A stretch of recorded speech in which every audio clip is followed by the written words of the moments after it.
Ratusan KPM di Masohi belum mengambil bantuan.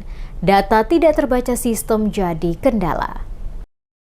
Kepala Kantor Pos Kota Masohi, Yanti Huliselan, mengungkapkan masih banyak keluarga penerima manfaat atau KPM di Kecamatan Namaelo yang belum mengambil bantuan sosial. Dari total 831 KPM di kecamatan tersebut, baru sekitar 500 lebih yang telah menerima. Sementara lebih dari 300 KPM belum mengambil hak mereka. Menurut Huliselan, salah satu kendala utama adalah data alamat KPM yang tercatat sebagai RT RW 00, sehingga tidak terbaca pada sistem penyaluran bantuan. Yang menjelaskan ada banyak alamat RT RW 00, sehingga sistem tidak bisa mengenali lokasi pasti penerima. Hal ini membuat proses penyaluran terhambat. Secara keseluruhan, total penerima bantuan di 4 kelurahan dalam Kota Masohi mencapai lebih dari 1.713 KPM. Dari total jumlah tersebut, sekitar 700 KPM tercatat belum mengambil bantuan. Sementara dari data yang telah diperbaharui, ditemukan sekitar 200 orang tidak dapat menerima dikarenakan telah pindah alamat, meninggal dunia, dan ada juga yang mengubah status menjadi kepala keluarga tunggal.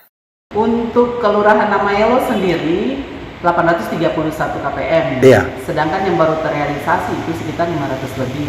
Dan 300 lebih ini belum datang mengambil bantuan kesra di kantor pos.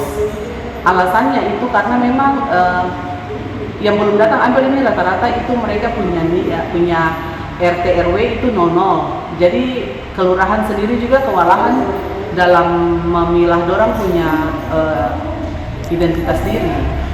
Kantor Pos Masohi menghimbau para penerima manfaat agar segera mengecek informasi terkini dan datang mengambil bantuan sesuai jadwal yang telah ditetapkan.